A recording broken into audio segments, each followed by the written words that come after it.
कृपया बताएं क्या आज समाज में सादगी और संतोष ही सबसे बड़ा अपराध बनता जा रहा है। ऐसे समय में हम कैसे अपने भीतर के संतोष को जीवित रखें बिना खुद को छोटा महसूस किए हुए। बड़ा आसान तरीका है, दूसरों को देखना बंद कर दे, कंपैरिजन करना बंद कर दे। बड़ा आसान तरीका है। अपनी क्षमताओं को देखें और क्षमताओं के अनुसार आप क्या कर सकते हैं उसके अनुसार अपना जीवन जीना सीखें।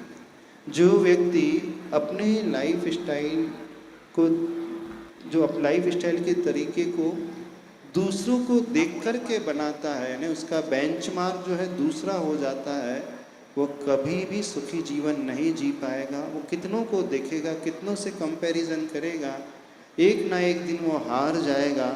अथवा उसे इन्फीरियरिटी कॉम्प्लेक्स घेर लेगा अथवा उसे सुपीरियरिटी कॉम्प्लेक्स घेर लेगा।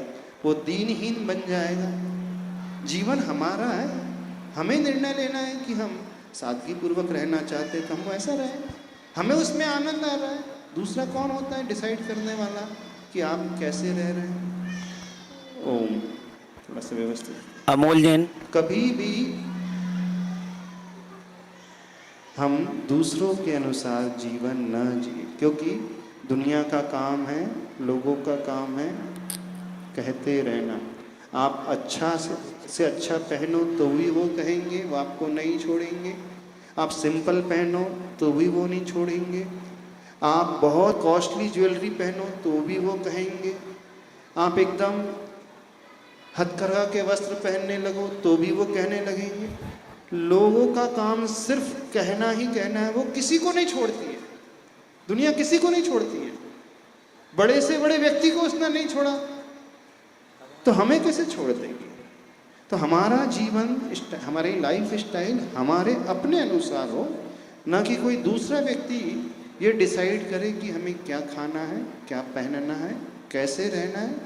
हाँ, हमें यदि वो सूटेबल लगता है, हमारे बेंचमार्क में वो आ रहा है, हमारे कुलाचार में वो आ रहा है, हमारे आदर्श जीवन में आ रहा है, तो हम उस प्रकार का निर्णय लेंगे।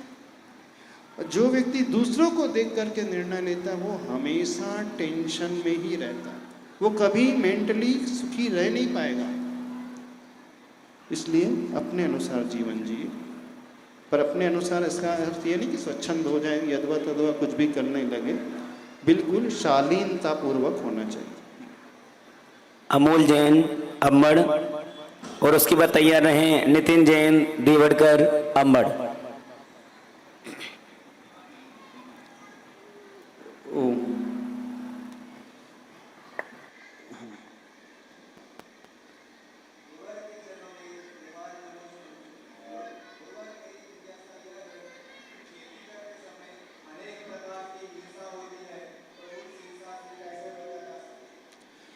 खेती करते समय बहुत हिंसा होती है। शास्त्रों में वर्णन आता है, उत्तम खेती, मध्यम व्यापार, जघन्य नौकरी। आदिनाथ भगवान ने उपदेश दिया है। श्रावक के जीवन में ऐसा कोई कार्य है ही नहीं जहाँ हिंसा ना होती। ये बात अलग है कि खेती में उसे द्रव्य हिंसा अधिक दिखाई देती है, लेकिन व्यापार में भाव हिंसा अधिक होती है। समझना पड़ेगा। अब आपने प्रश्न किया है खेती में हिंसा होती है तो हम कैसे करें, तो विवेक पूर्वक करें। कम से कम संकल्पी हिंसा से बचे, यानी जिसमें पेस्टिसाइड्स का प्रयोग होता है उसका प्रयोग ना करें। आप ऑर्गेनिक खेती कर सकते हो, जो नेचुरल तरीके से गोबर खाद का आदि का प्रयोग होता है उस तरीके को अपना करके कर सकते हो। आज बहुत सारे रिसर्च हो रहे हैं पंचगव्य को लेकर के।